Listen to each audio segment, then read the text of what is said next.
Hey everyone, Chloe here and welcome back to this femininity channel. And if you are new here, ladies and lurkers and ear hustlers, welcome. So with this video, I wanted to do a bit of unpacking and I wanted to have an open discussion, an open conversation, along with sharing some of my feminine perspective.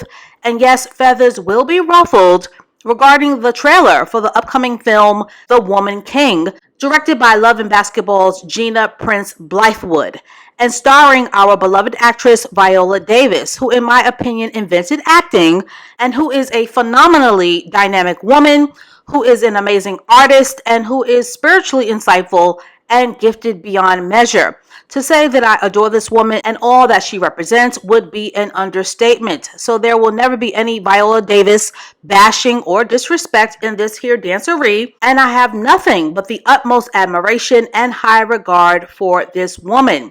So unless Viola Davis kicks my grandmother in the back, it will never be nothing but respect for Mrs. Davis, flaws and all. And need I remind you, dear listeners, that no one is perfect, including myself, that art isn't perfect, and that to be human is to have flaws. So this film can never change my opinion or my regard for Viola Davis, because her energy and her creative output, in my opinion, is really that special. And she has every right, as well as every other actor, to display her range as an actress. But I'm not gonna lie, I have a bevy of mixed feelings, emotions, and complicated thoughts about the upcoming film, The Woman King.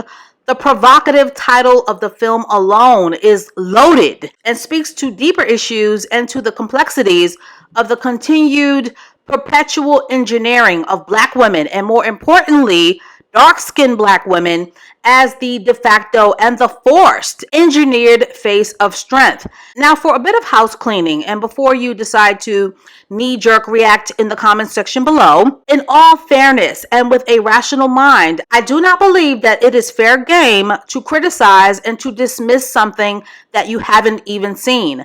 And even as a femininity influencer, I've never been comfortable with Twitter mobbing or with echo chamber thoughts or with radicalized think pieces that are clearly hell-bent on destroying or burning down to the ground creative license and artistic expression. But I will say that beyond the surface, and in the year 2022 and beyond, there needs to be a conversation and continued conversations on where we can hold a space for both historical representation, artistic representation, and visual representation of the Black woman's amazing level of resilience, of our power, and our strength as heroines, and of the Black woman's ability of making the best out of the cards that were dealt to us, while also holding a centered space, which is why you need to subscribe to this channel, for being feminine, for being soft, for being hypergamous, for putting yourself on a pedestal, for feminine leisure, for feminine luxury, and being well watered, and being well cared for, provided for, and protected for by the masculine divine, without shame or ridicule or humiliation. But exactly how to balance this very strong imagery of Black women as the face of strength seems to be the very elusive and the very tricky part. Now, on the business end, and some feathers will be ruffled to hear this, but on the business end, please keep in mind that the movie business is a business. And without business, there is no show. That is why it is called show business.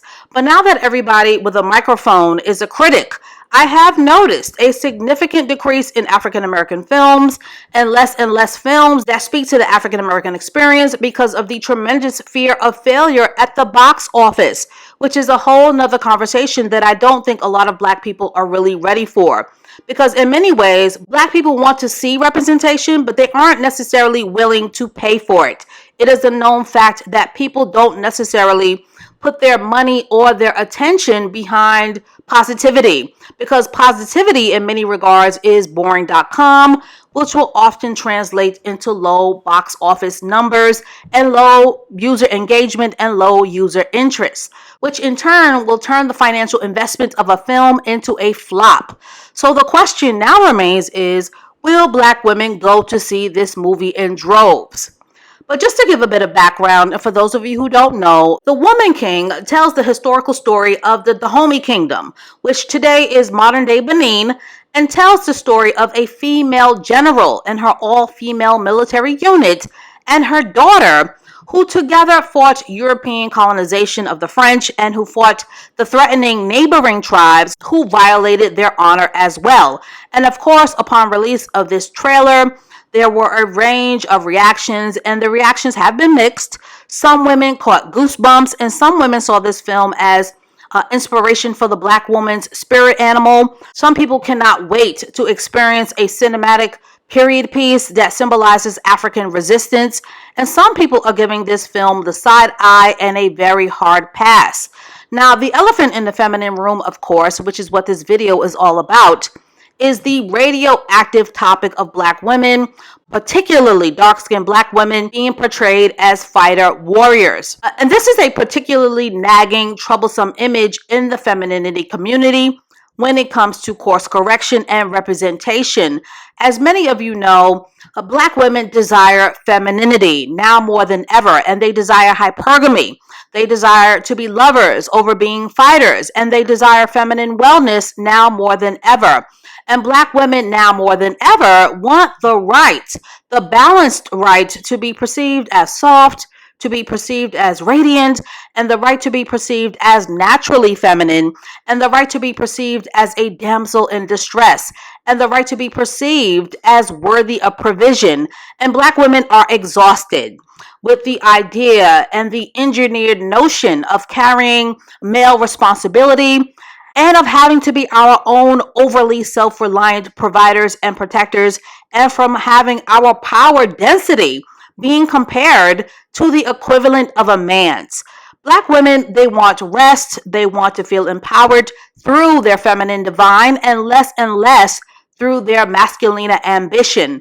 And at this juncture, Black women are now more interested and are more open in holding an unapologetic space for themselves to being handled with care, and for wanting to be feminine mothers, and for wanting to be provided for wives, and for being stay-at-home mothers, and for being hypergamous to the bone.